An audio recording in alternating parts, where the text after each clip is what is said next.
beauty babes, welcome to my channel. I'm Maria, aka Agape Love Girl. Thank you so much for joining me today. Hey beauties, I just want to pop in to let you know that there's no formal intro to this video because this was actually filmed as part of my beauty rewind video, which will probably go up next, but this ended up being so long. I had so much to say about this foundation and my experience. I also got a PR package with the brush and had some thoughts on that and application and so on. So I just figured this needed to be its own video. So I'm putting this up first and we'll post my beauty rewind video next. So I just want to let you guys know that, but with all that said, let's go ahead and get into it. Alright, this first product I want to get right into, and that is the It Cosmetics Confidence in a Foundation.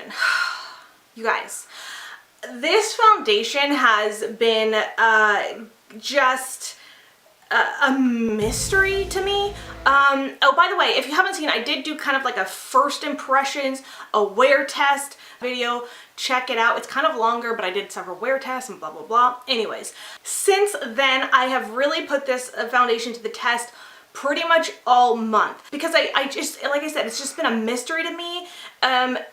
I felt like I liked it okay originally, but I was dealing with some really dry patches on my skin, and I felt like I didn't like the way it was looking on my dry patches, so I tried, you know, priming my skin with some oils, also using like an oil spray when I use this foundation, and I ended up just like hating it like thoroughly. Like this, I was like, this foundation sucks. It is terrible. It looks terrible on my skin.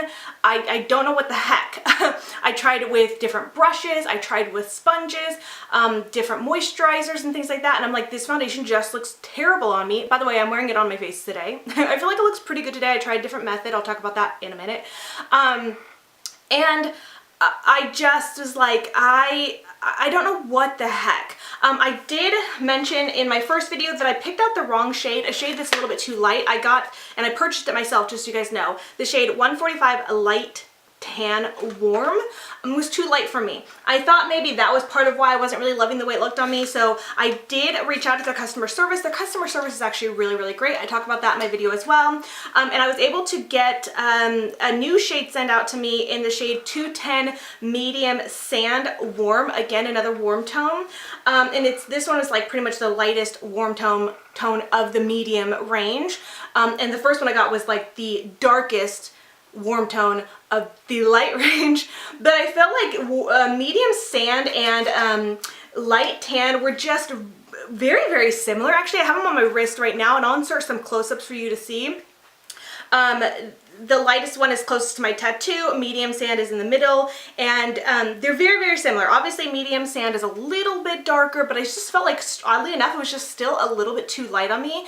And then I ended up getting a PR package from It Cosmetics with 9 of the shades in the medium range sent to me. So then I was like, okay, maybe I should try a little bit darker of a shade, and I tested a couple other ones out and finally decided to grab medium nude, which is what you're seeing in the swatches or have seen in the swatches, and that's the last one. It's pretty dark, and that's what I'm wearing today, and I feel like that one actually matched me the very best. So surprise for me that I went with a neutral tone. This is I don't know if I said, it's a medium nude neutral, so it's 215, and I felt like that actually matched me the best. Now I am more a warm tone, and sorry if I'm talking too fast. I'm just trying to like get all this information so this video isn't too long, but it's probably gonna be long, so you know, it is what it is. Anyways, I am very much so warm tone, but I am more of an olive skin tone. But this neutral one I feel like has matched me the very best, and it's pretty dark, so I guess I'm a lot darker in skin tone than I thought I was. So I feel like it's a really good match for me, and I did like it a lot better when I had like more of the correct shade. So there is that. However, that doesn't really mean I actually like this foundation. I feel like I wanted so bad to love this foundation. It sounds like it's going to be such a good foundation. I had high hopes for it. I really love the It Cosmetics CC creams. I think those are great. The illumination, the regular, and even the matte CC cream, I really like. So I just was rooting for this foundation. It sounds great, but I don't think that I do like it. I just think it's okay. I don't think it's awful terrible, but I don't I don't like it, and that breaks my heart to say, but here's a few things that I wrote down. This foundation definitely does oxidize, so even though these lighter shades were a little bit too light on me, they do eventually oxidize to match me a little bit better throughout the day, but at the same time, I just feel like I don't really still like the way they look in the end. I felt like the one I'm wearing today didn't oxidize as much as the lighter shades. I feel like it actually is a better match, so I don't know if maybe the darker shades don't oxidize as badly, but I felt like I didn't have as bad of an issue with oxidation with this more darker shade. But it does oxidize, so you guys need to know that. So I would say if you're interested in trying this foundation, definitely go into the store, like Ulta or whatever, put a few shades you think might be your shade on your arm, and then walk around the store for like a good 10-15 minutes, see what the shade is, and then choose that way, because it's kind of hard to find a shade match. So that's my one thing with it. And you guys know, like, I feel bad even saying that, because you know how I've been kind of like a little bit nitpicky about people who complain about foundation shade ranges, because I do find that frustrating. I'm sure it's frustrating for the brand. They're trying their very best. It's not like that, but I will say that it is a little bit difficult to find your shade. Clearly, I've had issues. So there's that. I find that the foundation, it's oddly fluid, but thick at the same time. Like, it's a thin foundation, but also very, very thick. Like, I don't quite know how to explain it. It's not like a runny, fluid foundation, but it seems like it would be thin and go on really well, and it does move fairly well, but it's still very, very thick, and somehow still manages to look kind of cakey on the skin if you're not careful. Like, I'm at a loss for words, because I don't quite know how to explain it unless you really just go in a store and try it for yourself. It just can be thick, even though once you put it on, it feels nice on the skin. I feel like it feels nice on the skin, and can feel weightless, but also if you are not careful, it can just be too much and be too thick and end up looking cakey. I don't know how else to explain it. Also, this is supposed to be like, I think it claims like 24 hours. Yeah, it says your long-wearing, flawless-looking velvet matte finish foundation that gives you all-day confidence every time you wear it, plus up to 24 hours of wear and hydration, perfect for even sensitive skins. Oil-free foundation feels weightless on the skin and infused with hydrolyzed collagen, hyaluronic acid, squalene, and ceramide. So all that sounds amazing, but I will say this definitely is not a 24-hour wear foundation.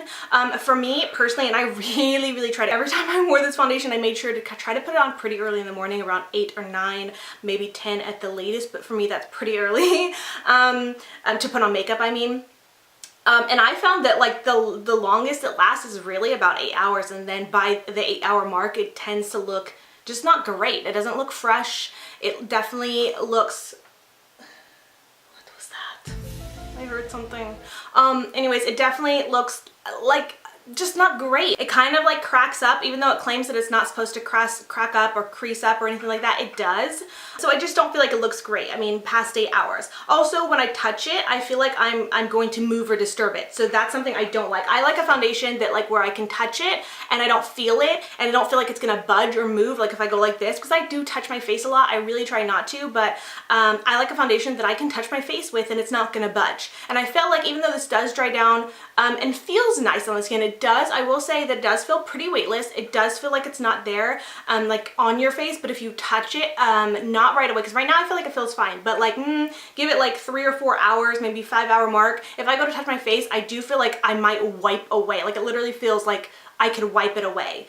And I do not like that. I want my foundation to like stay in place even if I touch my face. If you have dry skin, especially dry with dry patches, I don't think you're gonna like this foundation, because oh, by the way, I meant to include this when I was talking in this video, but I completely forgot because I was just going off on so many different thoughts and tangents. But I happened to see this on the It Cosmetics Instagram page. Someone had asked about using it if they have dry skin. They prefer the CC cream, and It Cosmetics responds and basically says if dry skin is a concern, continue using the CC cream. Even though they say that both are suitable for all skin types, they do recommend using the CC cream because it has a daily moisturizer infused into the formula. So I just want to mention that as well. Right now I feel like my skin is kind of normal right now, but before, when I was first testing this out in the first part of the month, I was dealing with a lot of dryness, extra dryness, and some dry patches, and this foundation just clung to like the dry patches, and it just made it more obvious, and it just did not look good. And that's why I kept trying to try it with the oils or prep my skin with oil, because this is an oil-free foundation, so it's like, this foundation needs some oil. But no, that just made the foundation sit on it worse. It broke it up, it made it look terrible. So if you have dryness and dry patches, you're not gonna like this foundation. And it's weird because it's supposed to be like hydrating. I didn't find it to be hydrating. I didn't feel like it dried me out or anything, so maybe it was. I don't know, I just didn't find that, like, for someone with drier skin, like, that this really hydrated my face or anything like that. So, oh, I don't know. I would say if you're interested in this foundation, because it does sound great, that I would say go in the store, get a sample of it. Also go in the store and do the swatches and walk around and see what it looks like after it oxidizes. Do all of that before you actually commit to buy. I don't think the price is that bad, but if it's the wrong shade or if you end up not liking it, it's gonna be a waste of money. So just get a sample, get the correct shade, test it out, see what you think, because I'm not saying this is terrible and no one's gonna like it. I feel like this should work for somebody. It just doesn't really work for me. I've been wearing it, and I don't hate it, but I don't feel like I want to keep reaching for this foundation, to be completely honest. All right, moving on, we're kind of on the same vein here, because I did say I did end up getting the PR package from It Cosmetics, which is so funny. I feel like every time I buy something from It Cosmetics, I'm on their PR list, I know, but I don't get every single launch, so sometimes when I'm really excited about trying a product, I will buy it myself, and it always ends up being, like, I should just know, but it always ends up being that the times I buy it, I end up getting it in PR. The times I don't buy, I don't get it in PR, then I miss out, so it's just crazy. Anyways, so I did end up getting the PR package, and because of that I was sent the brush that they developed to go with this foundation. So I just want to mention this really quick because I find it so hilarious that in my video when I first tried this out, I talked about how they came out with a special brush for this, and they do this with every single foundation. They come out with a special brush that works with that foundation, and it's kind of like, it's such a gimmick. To be honest, I do still think it's a gimmick because you don't need a certain new brush every time they come out with a new foundation. You can pretty much use what you have. That being said, I do love It Cosmetics brushes, so I don't think their brushes are a gimmick. I just don't think you have to have new brushes every time. If you want to, go for it because they are amazing and lovely. I love their brushes, but anyways. So anyways, they sent me this brush, and what was so funny about it was when I got this PR package, that was in the mix of me thinking like, this foundation's terrible, what the heck, I can't figure out how to apply this right. I always end up applying too much. Oh, that's the other thing I forgot to mention. You need like the tiniest bit of this foundation. Like, do not put too much. Like, you just really need the littlest bit. And I'm like, I can't figure out how to apply this right. And then I got the PR package, and I'm like, shoot, I'm gonna try it with their brush. And I ended up loving it, how my foundation looked that day when I applied it with the brush. I'm like, maybe this isn't a gimmick, because this brush is actually amazing with this foundation. Like, maybe you do need this brush for this foundation to work. I don't know. While I do feel like it applied probably the very best with this foundation, I didn't use this brush today. I used a different brush. And it was fine. But at first I was using this brush, I was like, oh my god, I was like, this brush is a must. But it's still, in the long run, after a few hours, it still was kind of doing the things I didn't like about it, so it really didn't matter. But I will say that this brush, I do really like it. This brush is oddly like, I don't want to say flimsy, because that's not the word, but I think that's the opposite. Like, it's not dense. It's like very flexible. That's the word I'm thinking. Very flexy, very soft, very movable. And I feel like because of this foundation is a little bit, like I said, it's oddly thick, oddly thin, oddly, I don't know how to explain it, but this brush I just feel like works really well with it. And so I actually really like this brush. So do you need it? Probably not. Like, you don't need it with this foundation, but I do find that this brush is actually, I really like this brush, so I'm kind of glad that I got it. And I do think that it works well with the foundation, but it's just a very, it's probably a really expensive brush, probably like $30 or $40, something stupid. Like, you know, their brushes, the prices are, but it is, I do really like it, I have to admit. I just can't believe it. I was like, I can't believe it. It's such a gimmick, but I love it. By the way, if you're curious, because I keep saying, referencing to this, that I applied the foundation a little bit differently today and I used a different brush. I really was curious. I watched recently, Wayne Goss's video about applying foundation in the like shoe polish method, and I was like, ooh, I'm kind of fascinated by that. I wonder if maybe that method would do well with this foundation, because he talked about like some, you know, drier foundations are a little bit thicker or whatever, that you don't want to look too cakey and that you're able to use a lot more powders with, because I like to use a lot more powder than I do actual foundation. Then that would be a great method. And I thought, I'm gonna try that with this. And he used a natural fiber brush. And so that's kind of what I did today. So that's how I applied it today. And I feel like it actually looks really, really good today. So I don't imagine I'll change my mind on this foundation, but that's the way I applied it today. And I used way less foundation, like barely any. And I like it a lot, but we'll see. I still don't imagine my opinion changing, like I said, but I want to give it a fair shot. I mean, I've given it a month, so I feel like I've given it a pretty fair shot, but I don't know. I really feel like I want to root for this foundation to work, but yeah, I just think it's okay. And I just think if it's interesting to you, get a test product of it first. Anyways, with that being said, I'm going to quit rambling. Thank you so much for watching, and until next time, much love and hugs to you. Bye, beauty babes. Mwah!